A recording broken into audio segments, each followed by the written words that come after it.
Hi guys, okay, so, you know what happened last time? He was looking and he saw something, but we don't know what it is yet. But I kind of gave you a hint, but I'm not going to repeat it if you haven't seen that video. So, I am going to repeat the warning though. If you get scared easily, or if you have nightmares, please do not watch it. Now let's get on with the video. I'll say the last sentence to get your memory back, if you can't remember what happened.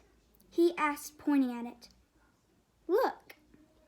She peered more closely at the angel, the way her dress flared around her feet, her arms frozen in midair, as if she'd finally gotten their attention. There was something buried, just barely under the snow angel's chest, where her heart would be. It glistened in the moonlight. They bent over and worked together to uncover it. Their hands were frozen in midair, mimicking the angel's. Daniel gasped. Iris, that's... Iris stared down at the crumpling snow. A gust of cold air pushing past their forcing her to speak. A grave. The wind whistled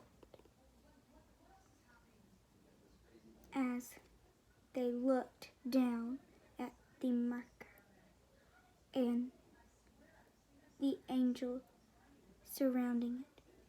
She almost looked like she was guarding it. Iris felt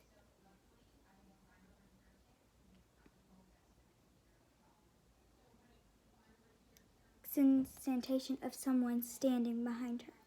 She whipped around just in case. She thought she saw something flicker in the distance, and she forced herself to calm down. It must be one of the twinkling lights from the Christmas house. Iris shivered. It felt even colder, but suddenly that was because they had stopped running around.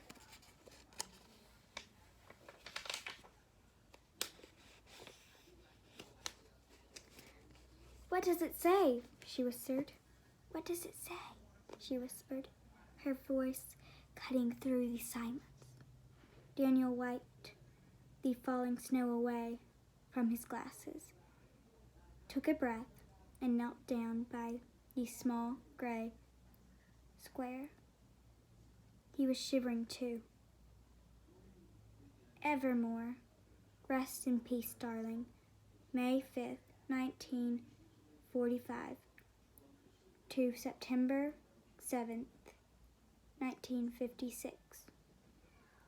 Daniel shivered at the grave marker for a second, his lips moving as if he were counting under his breath, then looked up at Iris, his eyes even bigger behind his glasses. She's your age.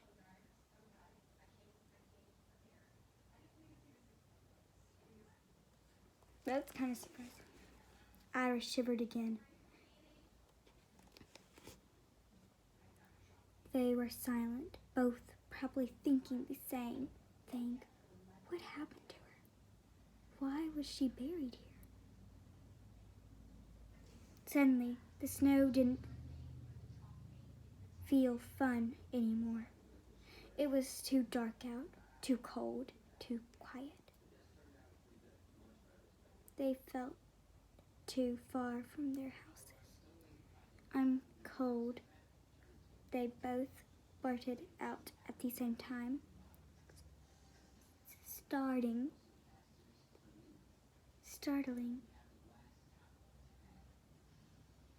each other. I'm trying to act out Lucifer.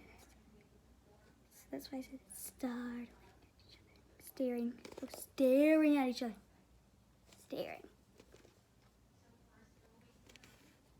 I thought they were talking like this because they were cold. Staring at each other. Their voices seemed to carry further than they should have on the wind. Iris, let's go back. Daniel scrambled to stand up and grabbed Iris's hand again. Fast walking, then running, both of them clearing both clearings. The trees stood tall and dark. I do not know that word, so I'm going to spell it for you. O-M-I-N-O-U-S-L-I.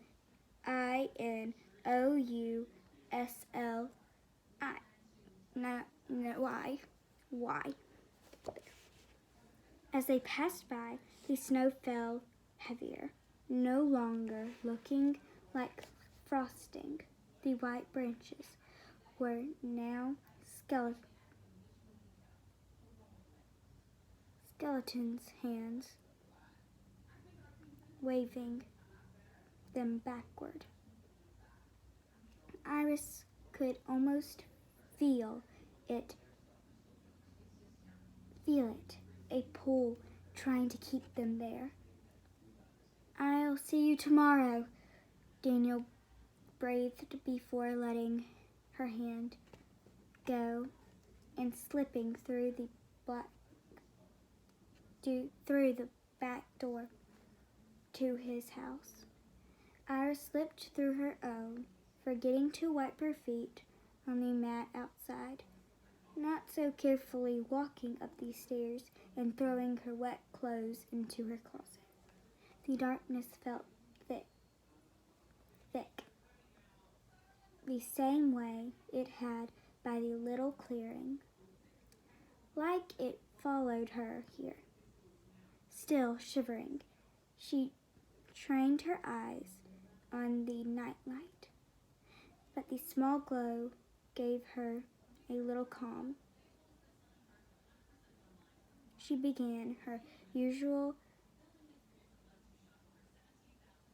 ritual for looking around to prove herself that the pile of clothes in the corner wasn't an animal, that the tip-tap-tap in the window was just the ice, and not someone trying to get her to look up.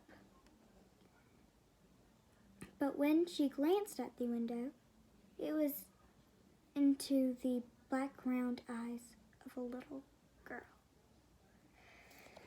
I'm afraid our time's up again, but I will see you again today because our time's not really up. I still have some of the day to read you this story, but our time's up for the video. So, bye. Oopsie, it's still on, isn't it? Bye.